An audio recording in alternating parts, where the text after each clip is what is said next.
तो आज हम लोग रीजनिंग के एक इम्पॉर्टेंट टॉपिक पर डिस्कस करने वाले हैं, जिस टॉपिक का नाम है डाइस। अभी तक जितनी भी क्लासें हुई हैं उन सारी क्लासों को आप लोग रिवाइज करते रहिए, और जितनी भी क्लासें आपको ऑनलाइन दी जा रही हैं सबको प्रॉपर क्लास की तरह नोट्स बनाते हुए, एक एक चीज़ों को समझते हुए, आराम से चीज़ों का प्रॉपर नोट्स बनाते हुए आराम से चलना, जैसे हम क्लासरूम में सीखते थे, सेम उसी पैटर्न पर। तो आइए शुरू करते हैं आज का एक इम्पॉर्टेंट लेसन जिसका नाम है डाइस। सबसे पहले समझते हैं कि डाइस होता क्या है। तो डाइस एक त्रिविमीय आकृति होती है। त्रिविमीय का मतलब क्या होता है, आप जानते हैं आकृतियां जो होती हैं वो तीन शेप की होती हैं। एक होती है 1 डायमेंशन, एक होती है 2 डायमेंशन, एक होती है 3 डायमेंशन। 1 डायमेंशन में कौन कौन सी आकृति आती है, जिसको एक विमीय आकृति बोलते हैं। तो ऐसी आकृति जिसकी केवल एक बीमा मेजरमेंट के योग्य होती है, जैसे मान लीजिए रस्सी हो गई। रस्सी को हम लोग मीटर में मापते हैं कि उसकी एरिया और आयतन निकालते हैं, क्योंकि रस्सी की लंबाई की तुलना में चौड़ाई और मोटाई दोनों बहुत कम होती है, तो इसलिए वह एक विमीय आकृति होती है। 2 डायमेंशन में कौन सी आकृति आती हैं, जितने भी हम लोग ज्योमेट्री में पढ़ते हैं फिगर्स, जैसे सर्किल हो गया, आपका स्क्वायर हो गया, जितने भी 2 डायमेंशन जिसका एरिया निकलता है वो होती है 2 डायमेंशन की आकृति। लेकिन हम लोग जो ये डाइस पढ़ने वाले हैं, डाइस 3 विमीय आकृति होती है, मतलब जैसे आप क्यूब और क्यूबाइड, लाइक दिस। आइए समझते हैं सबसे पहले डाइस के थोड़ा सा नेचर के बारे में समझेंगे। हम लोग रीजनिंग में किस प्रकार के डाइस को पढ़ने वाले हैं इसको सबसे पहले समझते हैं। तो आप इतना समझ लीजिए कि डाइस 2 प्रकार से इसको बांटकर समझा जाता है। एक होता है आपका मानक पासा, जिसको बोलते हैं स्टैंडर्ड डाइस, और एक होता है आपका साधारण पासा, जिसको बोलते हैं नॉन स्टैंडर्ड डाइस। तो अब इन जो चाहे साधारण पासा हो चाहे मानक पासा हो, इन दोनों को हम पहचानेंगे कैसे, इसको समझने से पहले हम सबसे पहले पासे में क्या क्या चीजें होती हैं उसको समझते हैं। सबसे पहली कंडीशन आती है लेयर, कि किसी भी डाइस में लेयर कितनी होती है। तो दोस्तों किसी भी पासे में कुल 6 सतहें होती हैं। 6 सतहें कैसे होगी, जैसे ये एक डाइस है तो एक सतह, 2 सतह, 3 सतह, एक सतह इसके नीचे होगी, एक सतह 3 के सामने होगी, और एक सतह आपकी 2 के पीछे होगी। टोटल 6 सतहें होती हैं। मगर अगर मैं इसको थोड़ा सा ओपन करूं तो ओपन करके भी हम इसको समझ सकते हैं कि अगर मैं इस डाइस को ओपन करके थोड़ा सा देखूं तो इस डाइस की कुछ कंडीशन ये 6 सतहें होती हैं। तो ये चीज हमेशा ध्यान रखना है। और एक चीज और बात ध्यान रखना है कि किसी भी डाइस की जो 6 सतहें होती हैं, जैसे ये मान लीजिए एक डाइस है, तो आप देखेंगे 1 सतह, 2 सतह, 3 सतह, 4 सतह, 5 सतह, 6 सतह, टोटल 6 सतह है। प्रत्येक सतह की 4 संलग्न सतह होती है। जैसे ये सतह है, इसकी 4 संलग्न सतह है। संलग्न सतह का मतलब इस सतह से जुड़ी हुई सतह। जैसे इस सतह से कौन सी सतह जुड़ी है, ये वाली भी जुड़ी है, ये वाली भी जुड़ी है, ये वाली भी जुड़ी है, ये वाली भी जुड़ी है। तो मतलब कोई भी एक सतह लेंगे उसकी 4 संलग्न सतह होंगी, और एक सतह जो इससे नहीं संलग्न होगी वो इसकी विपरीत सतह होती है। तो ये बात हमेशा माइंड में रखना है कि किसी भी सतह की 4 संलग्न सतहें होंगी और बची हुई सतह विपरीत सतह होगी। कोई भी सतह आप ले लीजिए। अगर मैं इस सतह की बात करूं तो इस पूरी सतह से आप देख रहे हैं ये वाली सतह भी जुड़ी हुई है, ये वाली भी जुड़ी है, ये वाली भी जुड़ी है, ये वाली भी जुड़ी है, लेकिन नीचे वाली सतह इस सतह से नहीं जुड़ी है और ये इसकी विपरीत सतह है। तो हमको एक बात समझ में आ जाती है कि किसी भी डाइस की 2 विपरीत सतहें कभी भी संलग्न सतहें नहीं हो सकती हैं। ये पहला कॉन्सेप्ट अपने माइंड में हमेशा बना के रखना है। उसके बाद आती है कोर। तो दोस्तों कोर की संख्या टोटल होती है 12। कोरों की संख्या कितनी होती है, टोटल 12 होती है। अब समझते हैं कोर की संख्या टोटल 12 कैसे होती है। जैसे ये आपका सपोज करते हैं यार डाइस है, अब यहाँ पर देखो आप, तो ये देखो 1 कोर हो गई, 2 कोर हो गई, 3 कोर, 4 कोर, 4 हो गई। उसके बाद 5 हो गई, 6 हो गई, 7 हो गई, 8 हो गई, फिर देखो 9 हो गई, 10 हो गई, 11 हो गई, 12 हो गई। टोटल 12 कोरें होती हैं। और देखो किसी भी कोर का निर्माण 2 सतहों के मिलने से होता है। देखो यहाँ पर 2 सतहें ऐसे मिल रही हैं तो इस एक कोर का निर्माण हो रहा है। उसके बाद आते हैं कार्नर। कार्नर टोटल कितने होते हैं? 8। 1 2 3 4 5 6 7 8, टोटल 8 कार्नर होते हैं। तो ये चीज़ें सभी के लिए हैं, चाहे वो स्टैंडर्ड डाइस है चाहे नॉन स्टैंडर्ड डाइस है, ये चीज़ ध्यान रखना है। सतह की संख्या 6, कोर की संख्या 12, कार्नर की संख्या 8। सतह में क्या ध्यान रखना है कि किसी भी एक सतह के संलग्न में 4 सतहें होती हैं और एक सतह उससे जो संलग्न नहीं होती है वही विपरीत सतह होती है। तो हम कह सकते हैं कि कभी भी 2 विपरीत सतहें संलग्न सतहें नहीं हो सकती हैं। अब आइए थोड़ा सा इसके नेचर के बारे में समझते हैं कि हम कैसे जानेंगे कि कौन सा डाइस स्टैंडर्ड डाइस है और कौन सा डाइस नॉन स्टैंडर्ड है। तो मानक पासा और साधारण पासा ये पहचाना कैसे जाएगा, इसको थोड़ा सा समझ लेते हैं। और आप लोग सबसे पहले हेडिंग डालेंगे मानक पासा, और सबसे पहले मानक पासा डालेंगे हेडिंग और इसके बारे में समझेंगे। तो दोस्तों मानक पासा क्या होता है? ऐसा डाइस जिसकी संलग्न सतहों का योग 7 ना हो तथा प्रत्येक विपरीत सतह का योग 7 होना चाहिए।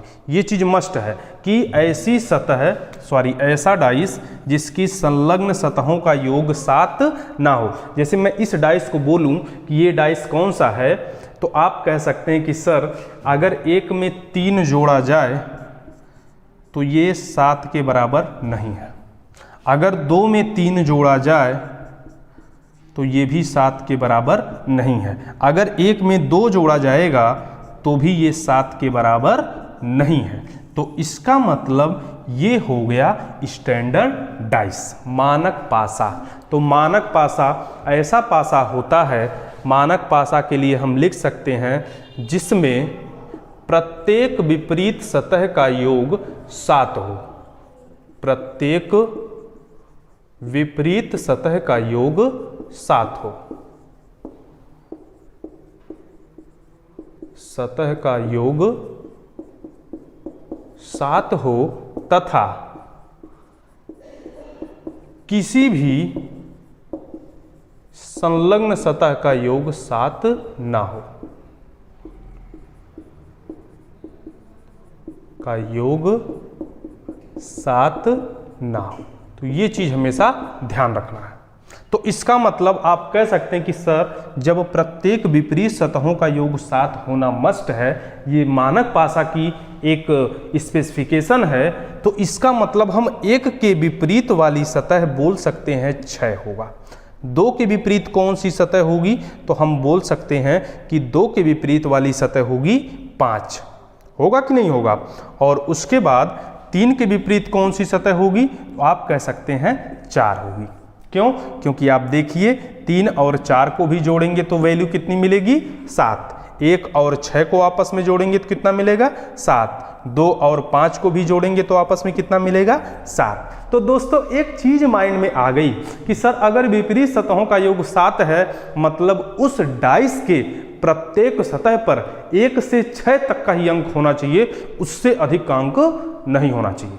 अगर कभी भी हमें पासा पहचानने के लिए आपसे बोल दिया जाता है तो आपको कैसे ये चीजें पहचानना है, ये तुरंत डिसाइड करना है। आइए हम लोग देखते हैं कि कैसे पहचानना है। सबसे पहले हम लोग पहचानना सीखते हैं। अच्छा, साधारण पासा क्या होगा? जो पासा मानक पासा ना हो वो साधारण पासा होगा, जाहिर सी बात होगी। तो आइए सबसे पहले हम लोग समझते हैं। जैसे मैं आपके सामने अगर मैं कुछ प्रक्षेप लिख दूं, ये कोई प्रक्षेप है,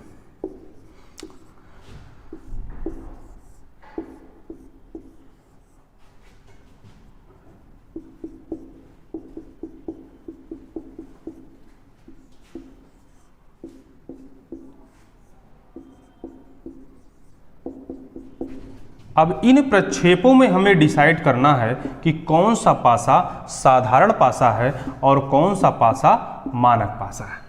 तो सबसे पहले दोस्तों हम आते हैं 1 से 6 तक के अंक किसी भी रूप में हो सकते हैं। वो आपका कोई भी सिंबल रूप में हो सकता है, रोमन अंक में हो सकता है, या डायरेक्ट नंबर रूप में हो सकता है, या फिर हो सकता है कुछ आकृतियां दे दी गई हों। जैसे मान लो एक सतह पर 2 बॉल बना दे, एक सतह पर 1 बॉल बना दे, एक सतह पर 5 बॉल बना दे, कुछ भी हो, लेकिन उसकी संख्या 1 से 6 से अधिक नहीं होनी चाहिए, केवल 1 और 6 तक ही रहेगी। तो अब यहां पर अगर हमें डिसाइड करना हो कि कौन सा पासा कौन सा किस कैटेगरी में जाएगा, तो सबसे पहले हम लोग पहले वाले को देखते हैं कि अगर इस डाइस का नेचर देखा जाए तो क्या किसी भी संलग्न सतह का योग 7 मिल रहा है?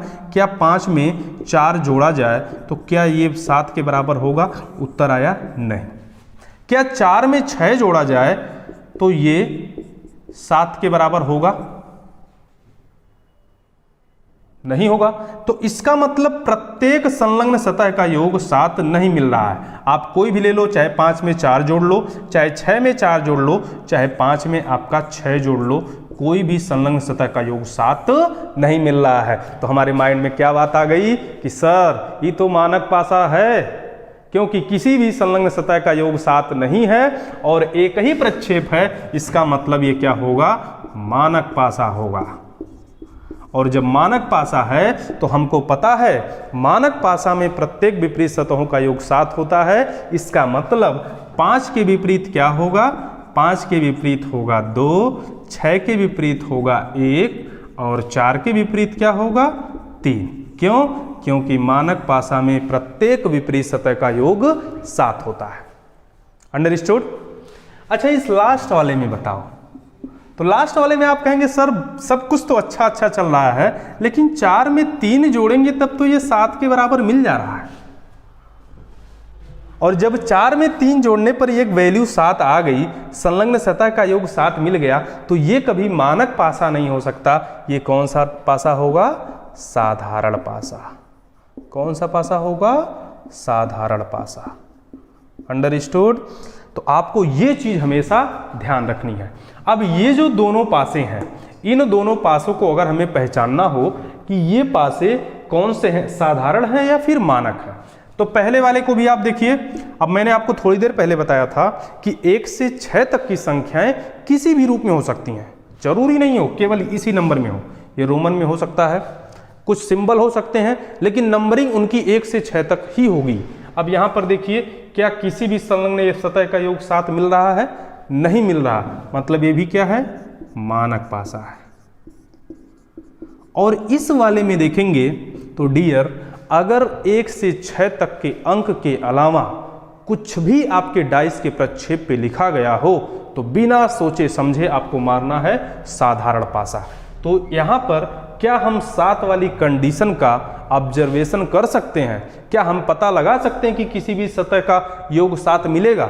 नहीं लगा सकते। क्यों? क्योंकि इसमें तो सिंबल बना हुआ है। इसका मतलब सोचना ही नहीं है। ये कौन सा पासा होगा? साधारण पासा। तो उम्मीद है डाइस पहचानना आप लोग जान गए होंगे।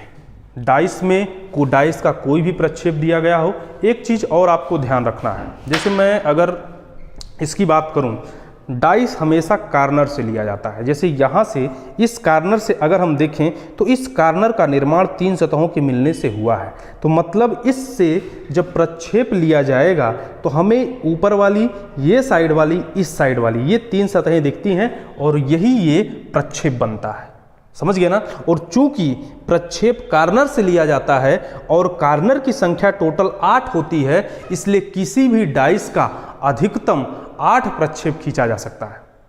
ये चीज हमेशा ध्यान रखिएगा, क्योंकि प्रक्षेप जो लिया जाता है हमेशा कार्नर से लिया जाता है। तो उम्मीद है इतनी बात आप समझ गए होंगे।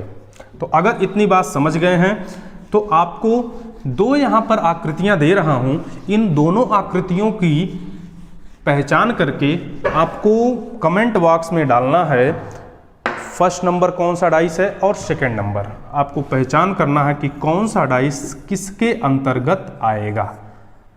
ये आपका है, फर्स्ट वाला है, कुछ इस प्रकार से है, और सेकंड वाला आपका है, ये 2 क्वेश्चन आपके पास है। दोनों का आंसर आप नंबरिंग करके डालेंगे। सेकंड वाला है आपका इस प्रकार से। तो हमें इन दोनों में कमेंट बॉक्स करके बताइएगा कि कौन सा डाइस कैसा डाइस होगा। तो आते हैं फिर अब अपने टॉपिक पर। तो दोस्तों सबसे पहले हम मानक पासा की बात करते हैं। मानक पासा में आपको क्या क्या चीज़ें समझनी है, तो आप कहेंगे कि सर हमें एक बेसिक चीज़ पता चल गई है कि मानक पासा में प्रत्येक विपरीत सतहों का योग 7 होगा और इसी कॉन्सेप्ट का हमेशा ध्यान रखना है। दोस्तों अगर पेपर में केवल डाइस का एक प्रक्षेप दिया गया हो, मतलब एक से अधिक प्रक्षेप नहीं दिया गया हो, तो उसे हम सामान्य रूप से मानक पासा मानकर ही सॉल्व करते हैं। अगर विपरीत सतहें पूछी गई हैं तो पहचान करने के लिए दिया गया हो तब हम 7 वाला दिमाग लगाएंगे। जैसे क्वेश्चन अगर दिया जाए कि अगर कोई प्रक्षेप है, ये मान लो कोई प्रक्षेप है,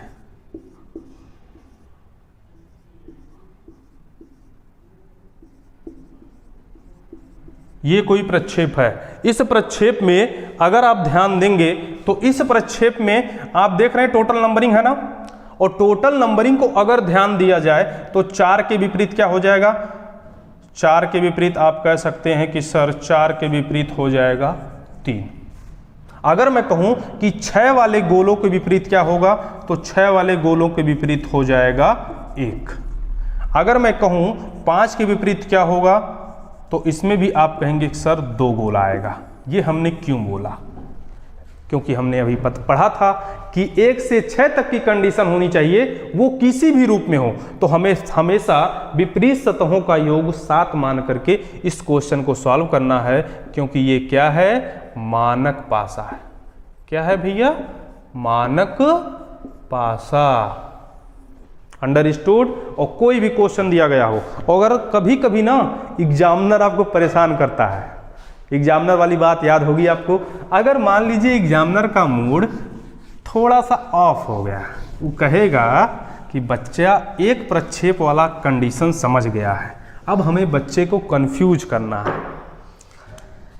जैसे उसका मन हुआ तो उसने 2 प्रक्षेप दे दिया, और दोनों प्रक्षेप की कंडीशन कुछ ऐसी रखी, जैसे यहां पर 1 2 3 4 5 6, ये क्वेश्चन दे दिया। इस क्वेश्चन में आपसे पूछा कि बताइए 2 के विपरीत कौन सी सतह होगी, 2 के विपरीत सतह। तो डियर इसको थोड़ा सा हम प्रक्षेप चेंज कर लेते हैं, क्योंकि यहां पर 5 4 6 कर लेते हैं। तो सबसे पहले तो जानना यह जरूरी है कि यह प्रक्षेप जो दिया गया है यह साधारण पासे का है या मानक पासे का है।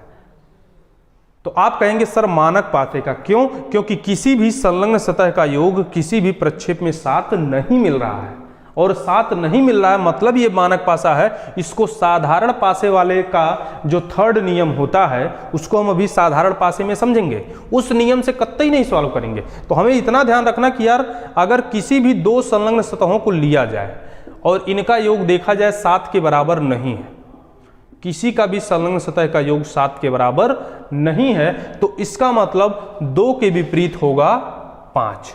फिर इसे मानक पासा मान करके ही सॉल्व किया जाता है। ये दिमाग कतई नहीं लगाएंगे कि अपर के विपरीत अपर होगा, इसके विपरीत ये होगा, इसके विपरीत ये होगा। ये दिमाग हम लोग कब लगाएंगे, ये अभी थोड़ी देर बाद समझेंगे। लेकिन अगर किसी संलग्न सतह का योग 7 नहीं है तो ये केवल आपको कंफ्यूज किया जाता है। आपको लगाना कैसे है कि वही नियम कि विपरीत सतहों का योग 7 होगा, यानी 2 के विपरीत 5 होगा, 3 के विपरीत 4 होगा, 6 के विपरीत 1 होगा। तो उम्मीद है मानक पासा की कंडीशन आप समझ गए होंगे। मानक पासा में ध्यान क्या देना है कि किसी भी 2 सतहें जो विपरीत हैं उनका सम कितना होगा, 7, और संलग्न सतहों का योग 7 नहीं होना चाहिए। अगर किसी भी संलग्न सतह का योग 7 हो गया तुरंत वो पासा गलत हो जाएगा। जैसे अगर मैं पासे का प्रक्षेप आपके सामने दे दूं, आपसे केवल ये पूछूं कि ये बताओ ये किस पासे का प्रक्षेप है। जैसे पहला प्रक्षेप दे दिया 1 2 3, दूसरा दे दिया 4 3 5। आपसे पूछूं कि बताओ ये किस पासे का प्रक्षेप है, तो आपके माइंड में तुरंत जाना चाहिए कि सर इस वाले में तो किसी भी संलग्न सतह का योग 7 नहीं मिल रहा, लेकिन दूसरे वाले प्रक्षेप में 4 में 3 जोड़ेंगे तो 7 मिल रहा है। मतलब ये मानक पासा नहीं होगा, ये साधारण पासा होगा। तो पासा का कोई भी प्रक्षेप दिया गया हो, पहचानने के लिए ये ध्यान रखना है कि संलग्न सतह का योग 7 नहीं होना चाहिए और प्रत्येक विपरीत सतह का योग 7 होना मस्ट है। उम्मीद है इतनी बात आप समझ गए होंगे। तो आइए फिर उसके बाद आते हैं साधारण पासा पर। तो साधारण पासा में आप जानते हैं कि जो पासा मानक पासा नहीं होगा वो साधारण पासा होगा, मानक पासा की स्थितियों को जो फॉलो ना करे। तो साधारण पासा में हमें समझना क्या है, साधारण पासा। देखो दोस्तों, हम आपको साधारण पासा की 3 स्पेसिफिक कंडीशन बताने वाले हैं। इन तीनों कंडीशन को आपको ध्यानपूर्वक पढ़ना है। ये केवल 2 प्रक्षेपों पर आधारित होती है और आपको प्रक्षेप चाहे 3 दे दिए गए हों, 4 दे दिए गए हों, चाहे जितना क्वेश्चन में दिया जाए, आपको उसमें नहीं जाना, हमें अपने काम वाला प्रक्षेप लेना है। और इतना ध्यान रखना है कि सबसे पहले हमें उस नियम को इंपॉर्टेंस देना है जिस नियम से हमारा सभी सतहों का योग, सभी सतहों का विपरीत सतह हमें पता हो जाए। जैसे कि अगर मैं आपसे कहूं, पहली चीज तो साधारण पासा पहचानेंगे कैसे? किसी भी पासे की अगर किसी भी संलग्न सतह का योग 7 हो गया तो वो हो जाएगा साधारण पासा, या जो पासा मानक पासा की मानकताओं को पूरा ना करे उसे साधारण पासा कहेंगे। ठीक है ना? तो आइए इसमें हम लोग 3 कंडीशन पढ़ेंगे। कंडीशन नंबर फर्स्ट होगी जब 2 प्रक्षेप में एक सतह कॉमन हो, एक सतह कॉमन हो। जैसे ये कोई डाइस है,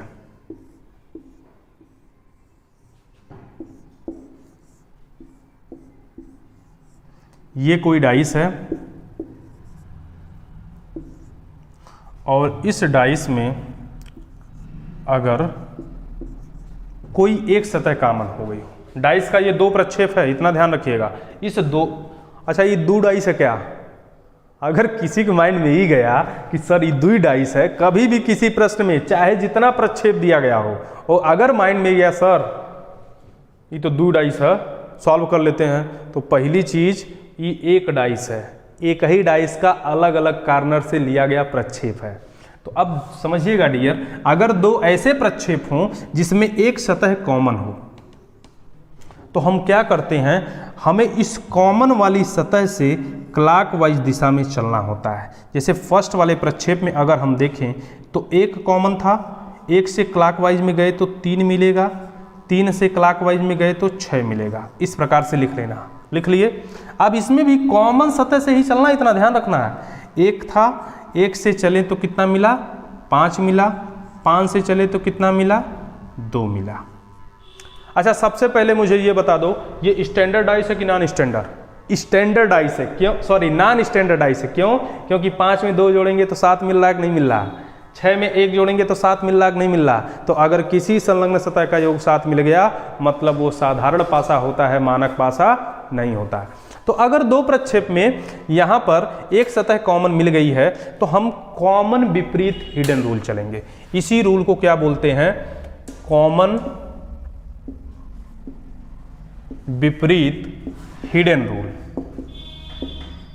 हिडन रूल, ये चीज ध्यान रखेंगे। मतलब जो कॉमन वाली सतह होगी और जो एक सतह जो इन दोनों प्रक्षेपों में नहीं दिख रही है, इसमें 1 भी दिख रहा है, 2 भी दिख रहा है, 3 भी दिख रहा है, 5 भी दिख रहा है, 6 भी दिख रहा है, लेकिन 4 इन दोनों प्रक्षेपों में नहीं है, तो मतलब कॉमन वाले के विपरीत क्या होगा? 4 होगा। ये चीज ध्यान रखना है। और जो सतह जिस सतह के नीचे पड़ेगी वही आपस में क्या होती हैं? विपरीत सतहें होती हैं। मतलब 3 के विपरीत होगा 5 और 6 के विपरीत होगा 2। मतलब आप लिख सकते हैं कि सर 1 के विपरीत 4 होगा, 3 के विपरीत होगा 5 और 6 के विपरीत होगा 2। तो अब यहां पर एक चीज और आप समझ सकते हैं कि अगर ई मानक पासा होता तो प्रत्येक विपरीत सतहों का योग 7 होता, लेकिन 4 में 1 जोड़ेंगे तब तो 5 हुआ। त्रिमानक पासा हुआ कहाँ से, साधारण पासा हुआ कि नहीं। तो सब मिलाकर के हमारा बेसिक कॉन्सेप्ट अगर क्लियर रहेगा तो हमें डाइस को सॉल्व करने में दिक्कत नहीं आएगी। तो फर्स्ट नियम क्या ध्यान रखना है कि चाहे जितना प्रक्षेप दिया गया हो, दो ऐसे प्रक्षेप लेना है जिसमें एक सतह कॉमन हो और इस कॉमन वाली सतह से क्लॉकवाइज दिशा में चलना है और इसी प्रकार से नोट करते जाना है। जो सतह जिस सतह के नीचे पड़ेगी वो आपस में विपरीत सतह होंगी और जो सतह दोनों में कॉमन होगी और एक सतह जो इन दोनों में नहीं दिख रही होगी वही आपस में क्या होंगी, विपरीत। दोनों में कॉमन क्या थी, एक, और कौन सी सतह दिख नहीं रही थी, चार। चार ना इसमें था ना इसमें था, तो एक के विपरीत क्या होगा, चार। ऐसा काहे के लिए हुआ, अब समझना। हमने स्टार्टिंग में बताया था कि किसी भी डाइस की टोटल 6 सतहें होती हैं, 1 2 3 4 5 6। और इसके बाद हमने बताया था कि प्रत्येक सतह की 4 संलग्न सतहें होती हैं। मतलब इस सतह से ये भी सतह जुड़ी हुई है, ये भी जुड़ी हुई है, ये भी जुड़ी है, ये भी जुड़ी है। एक ही सतह होगी जो इस सतह से जुड़ी हुई नहीं है और ये सतह इस सतह की विपरीत सतह होती है। तो अगर आप सोचिए, एक के संलग्न में 3 और 6 आ रहा है, एक ही के संलग्न में 2 और 5 आ रहा है, तो एक के संलग्न में कितनी सतह हो गई, 2 5 3 6, 4 सतह हो गई, नहीं हो गई। तो पचमी जो बच रही विपरीत सतह होगी कि नहीं होगी। समझ गए ना लॉजिक कहाँ से आया। तो रटने की कोई बात नहीं, कॉन्सेप्ट क्लियर है तो आप कर ले जाओगे। तो इतना ध्यान रखना है, इसी नियम को कहते हैं कॉमन विपरीत हिडन का रूल। अब आइए फटाफट क्वेश्चन करते हैं इस पर। दोस्तों प्रक्षेप चाहे जितना दे दिया जाए, आपको डियर कुछ नहीं करना है। और ये पहला जो नियम है ये सबसे स्पेसिफिक नियम है, इसी नियम को आपको, तो उम्मीद है इतनी बातें आपको समझ में आ गई होंगी। आपको और बता दें कि अभी जितनी चीज़ें आपको बताएंगे ये सारी चीज़ें आपको टेलीग्राम पर इसका क्वेश्चन प्रैक्टिस से पेपर आपका जाएगा, उसको आपको सॉल्व करना है। जो भी डाउट होगा उस चीज़ को आपको पूछना है और सारी सीट सॉल्व करना है। उम्मीद है कि कोई क्वेश्चन फंसेगा नहीं, समझ गए ना। तो आइए सबसे पहले हम लोग 1-2 क्वेश्चन देखते हैं। अगर कोई प्रक्षेप दे दिया गया, कुछ भी प्रक्षेप हो सकता है, जैसे इसमें हमने दे दिया $@, सेकंड हमने दे दिया दूसरा प्रक्षेप इसी में $1B, और तीसरा एक प्रक्षेप हमने दे दिया, तीसरा प्रक्षेप एक दे दिया हमने आपका C है, और उसके बाद आपका हो जाएगा एक है B है। अब ये बताइए, अगर 3 प्रक्षेप दे दिया गया हो तो परेशान नहीं होना है, हमें केवल 2 प्रक्षेप का काम है हमेशा। और फर्स्ट नियम ही आपको हमेशा लगाने का प्रयास करना है डियर। फर्स्ट नियम ऐसा नियम है जिसमें आपको सभी सतहों का विपरीत जोड़ा प्राप्त हो जाता है। आपको कितना भी प्रक्षेप दिया जाए, 2 ऐसे प्रक्षेप ढूंढना जिसमें एक सतह कॉमन हो। तो जैसे हम अगर फर्स्ट और सेकंड को लेंगे तो फर्स्ट और सेकंड में हमें एक लेयर कॉमन मिल रही है @ क्या मिल रही है, @ तो @ मिल रहा है। तो अगर इसमें कॉमन वाली सतह से क्लॉकवाइज दिशा में चलना है, @ से चले तो क्या मिलेगा, डॉलर से चलेंगे तो क्या मिलेगा, हैज। तो ये तो इसकी कहानी हो गई। सेकंड वाले में चलते हैं, @ से चलेंगे तो क्या मिलेगा, 1 से चलेंगे तो क्या मिलेगा, B। तो ये तो हो गया। अब हमको पता है जो सतह जिस सतह के नीचे पड़ी वो आपस में विपरीत सतह हो गई। अब @ के विपरीत कौन होगा, वो अगले प्रक्षेप में हमको दिख रहा है कि एक और सतह है जिसका नाम है C, जो इन दोनों प्रक्षेपों में नहीं दिख रही है। और हमको पता है कि इन दोनों प्रक्षेपों में जो कॉमन सतह होगी उसके विपरीत वही सतह होगी जो इन दोनों में नहीं दिख रही है। तो @ के विपरीत क्या हो जाएगा, C हो जाएगा। तो उम्मीद है ये बात आप समझ गए होंगे। फर्स्ट नियम क्या है कि अगर 2 प्रक्षेप ऐसे हों जिसमें एक सतह कॉमन हो तो कॉमन वाली सतह से क्लॉकवाइज दिशा में चलना है और इसी प्रकार से नोट करते हुए जाना है। जो सतह जिस सतह के नीचे पड़ेगी वो आपस में विपरीत सतह होंगी, और जो एक कॉमन सतह है वह होगी एक जो सतह इसमें नहीं दिख रही है उसके, मतलब कॉमन विपरीत हिडन। कॉमन वाली सतह हिडन वाली सतह के विपरीत होगी। हिडन मतलब किसमें हिडन, यही दोनों में जो नहीं दिख रही है। गदादास और कहीं नहीं समझ लीजिएगा आप लोग। आइए समझते हैं और आगे बात। तो ये फर्स्ट नियम था, इस पर आप लोग क्वेश्चन प्रैक्टिस जरूर करिएगा। सेकंड नियम आपका है कि यदि दो प्रक्षेप में दो सतह कॉमन हो, दो सतह कॉमन हो, इसका क्या मतलब है डियर? अगर दो ऐसे प्रक्षेप दे दिया जाए, दो ऐसे प्रक्षेप दिया जाए, 2 4 6 सेकंड दे दिया जाए, 2 5 6, दो ऐसे प्रक्षेप प्राप्त हों जिसमें दो सतह कॉमन हो, जैसे इसमें भी 2 और 6 है, इसमें भी 2 और 6 है। तो अगर दो सतह कॉमन है तो बची हुई सतह आपस में विपरीत सतह होती है, मतलब 4 के विपरीत क्या होगा? 5 होगा। तो आपको यह ध्यान देना है कि दो ऐसे प्रक्षेप हों जिसमें दो सतह कॉमन हो तो बची हुई सतह आपस में विपरीत सतह होती है। ये बात ध्यान रखना है। अंडरस्टूड? मतलब दो सतह कॉमन होगी तो बची हुई सतह आपस में क्या होगी? विपरीत सतह होगी। आइए इस पर एक क्वेश्चन और करते हैं। जैसे अगर दिया जाए